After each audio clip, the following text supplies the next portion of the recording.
Remember this Monstera Thai Constellation cutting? Oh my gosh. Well, after 6 months, it has turned into a monster of its own. Today, we are going to repot this beast, but first, let me tell you what almost killed it. We do need to propagate this because it is something I've put off for so long. Mistake number one. You're more likely to have a successful propagation if you do air layering. Mistake number two. I like to do water propagation, so that's what we're going to do. Someone's treading through murky waters. And so I had it sitting in this vase of water by itself, and that's when it started to get murky, and I'm like, what's going on here? Which led me to the conclusion. If you do water propagate it, I highly recommend you don't. Let me tell you, Monstera Thai Constellation are so prone to root rot that I should have known better. I should have put something inside of that water, filtered it out, and of course, that answer turned out to be an air stone. An air stone, like one of those stones that you put inside of a fish tank, that did the trick. It kept the water moving, made it really, really pure, and of course, the rot inside ended up going away. So that is a very, very important thing to keep in mind if you are going to be propagating a Monstera Thai Constellation, water propagating at least, because these plants, like I said, are just so prone to root rot. So now we're going to repot it, and in order to repot it, we need a larger size pot. This plant is clearly root bound. Of course, I like to normally have my plants coming into a clear container, but didn't have one large enough, so it has roots coming out the bottom, and it is struggling to pump out new leaves. This was the last new leaf that came out since that repotting and potting up, I should say, a couple of months back. It has put out just 2 leaves. This one here, and then this one here. I love how it's just kind of like standing up like that. It's really pretty. So what we're going to do is we're going to upscale the pot size. And of course, we're going to go with a larger pot here. This one I got for $16.98 at a local floral shop. Seems to be a good size for it. And we're going to use a chunky Aroid soil mix. So what's in a chunky Aroid soil mix? Well, it's very important because Monstera fall under the Raceae family, like your philodendron, your alocasia, your anthurium, etc. And so they want a nice breathable mix, a breathable mix that includes stuff like perlite, charcoal, orchid bark, stuff like that. So I have actually done a nice breakdown video on what goes into a chunky Aroid soil mix, and you can watch it by clicking up on the video up in the corner. So what we're going to do now is we're just going to simply put a base layer right in here. And for that, we need our good old-fashioned chunky Aroid soil mix, already pre-made, which is nice. And so, put her down in there. I love, by the way, how chunky this perlite is. You can't find really good chunky perlite these days, so when you do, it's a blessing. The soil that it is in is really good soil still, because again, I did pot it up just about 6 months ago. And so what I'm going to do is I'm going to reuse some of that soil. In fact, what I'm going to do is grab something to wedge this out. Something like this. This will be easy. So, move these out of the way. Turn this baby around. And we're just going to, sorry, Monstera Thai Constellation. We're just going to just gently try to move around. Oh yeah, because its roots are around the sides here. Wow! My gosh. Look at that. Isn't that nuts? Already along the sides. These are such beautiful plants. And what's nice about them is that people think that they are challenging and very difficult to care for, but they're really not. It's all about understanding their care needs. And really what it comes down to with their care needs is several different things. Well, when it comes to lighting, these plants love bright indirect light. They love like western facing windows. Those are the best for them. Also, grow lights are a really great option. I had mine during the winter months in the off season when I don't get as much summer sun here because my windows are western facing. So right now it's getting some great light, but in the off season, not so much. So I have really nice grow lights up above it. And so one of them is that CNC grow light up there. That thing is a beast. And this plant loves it. And why light, bright and direct light, is so crucial and important to these plants is because of the variegation inside of them. There isn't as much chlorophyll where there's white, and chlorophyll is how the plant photosynthesizes, how it grows. And so without as much green, it needs more light. So that's crucial. Another important thing about this plant is the fact that it needs to have humidity, like really good humidity. This plant thrives above like 60% humidity because it's just, I mean, those fenestrations, everything about it is really what will help make it thrive. And the more humidity you have with this plant, the more success you're going to experience with it. It's interesting because as I'm trying to like carve along the sides here, I'm noticing how many roots have actually grown along the side. I'm trying to think about what might be the best option. Maybe we just take it above here and we try to see if we can wedge it out. So I'm afraid to take that tool and hit up against the sides now. So let's see what kind of success we'll have. Hopefully, because this is a plastic pot, that it just kind of comes out. By the way, you do need to be aware of certain things with these plants, like pests, spider mites. My gosh, they love them. Here's a list of the 4 top ones to watch out for because they will come after your plant, especially if you don't have things like high humidity. That's crucial. Because this is being so stubborn, what I'm going to do is I'm just going to use these shears to cut along the side because this pot was only like $6 at Target. So let me see. I did this with my King Anthurium, by the way, when I needed to repot it. And that's how I got that thing out because it was so root bound. And clearly, this plant is root bound too because its roots are all over the place in here. Oh my gosh. You guys will see in a second here after I get this baby out. Okay, we got a little. Let's try. Because this is so root bound, it needs to be watered all the time too. And I have been failing at that. And this plant needs to be watered when the first inch or two of its soil is dry. And that's crucial because it wants to be watered. Unlike your other Monstera, like your Deliciosa, that can go extended periods of time without needing to be watered, this plant likes its water a little bit more frequently. And so that is important and crucial to keep in mind.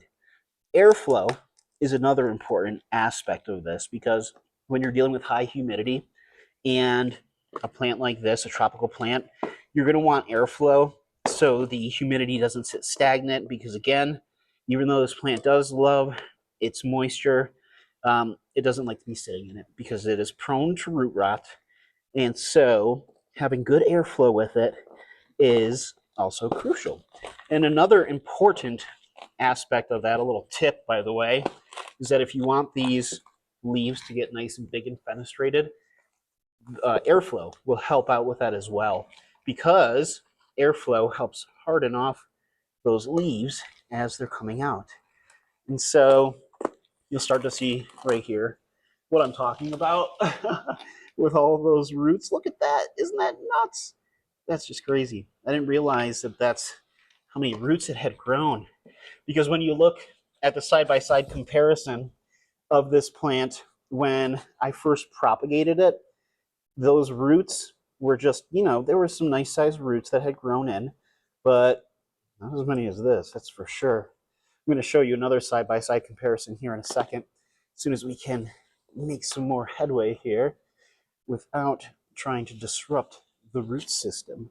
So we'll keep on chiseling away. Whew, there we go. Oh my gosh.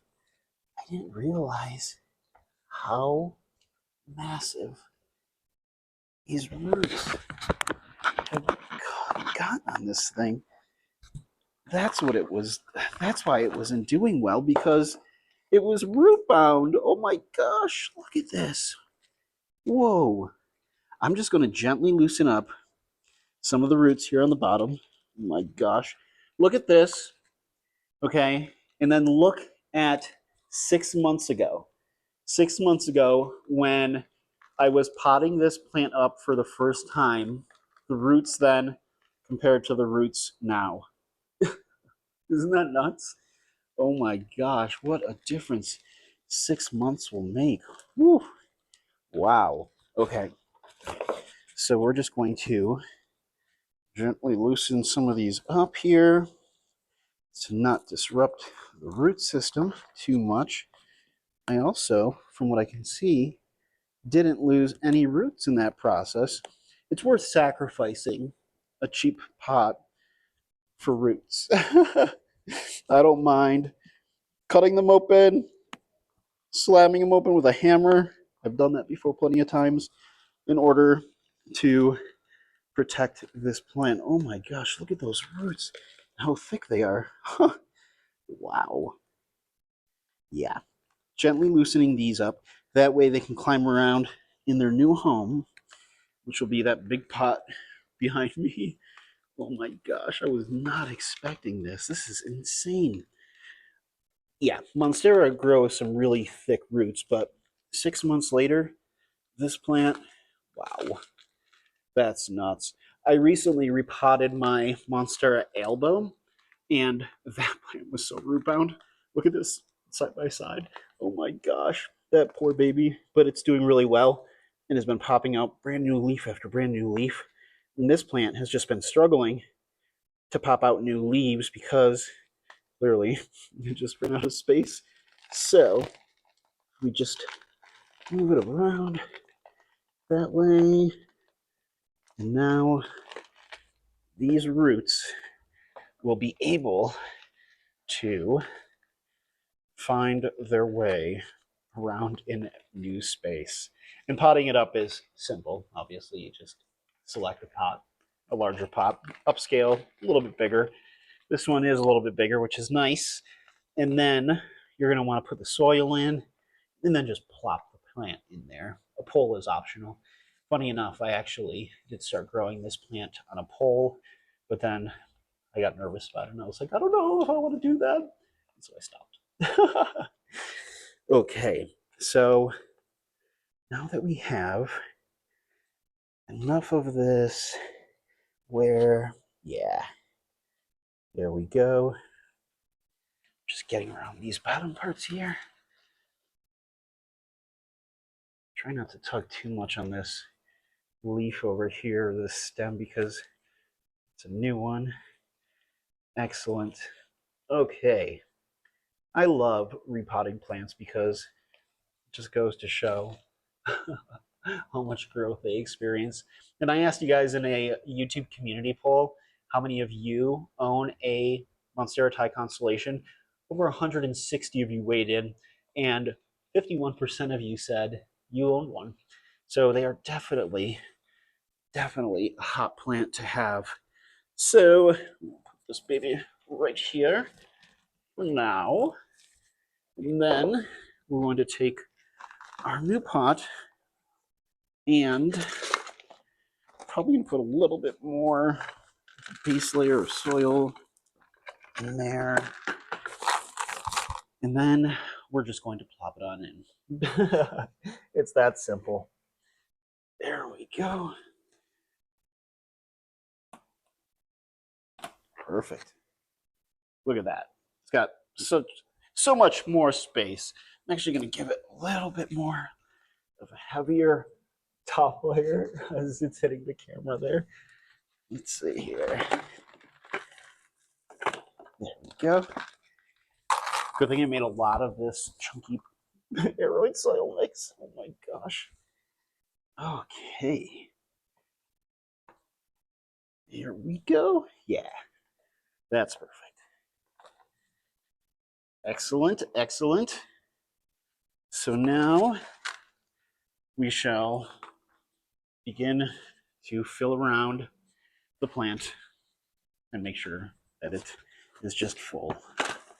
And so, yeah, It's really that simple. And a lot of people look at this plant and think, oh my gosh, it's going to be so unbelievably hard to care for and all this stuff. But it's not. It's actually easier than people think. It's just all about getting to know the plant, knowing its needs, all of its care, and all that good stuff. And that's what gets them to thrive. You'll also notice in a second here, I'm going to show you something with the brown tips that appear on these Monstera Thai Constellation and how you deal with them. So, okay, look at that. We have that down. Let's take a look at this brown tip over here. Because Monstera Thai Constellation are so prone to getting these brown tips on the sides, on the edges of their leaves, and that's simply because of humidity.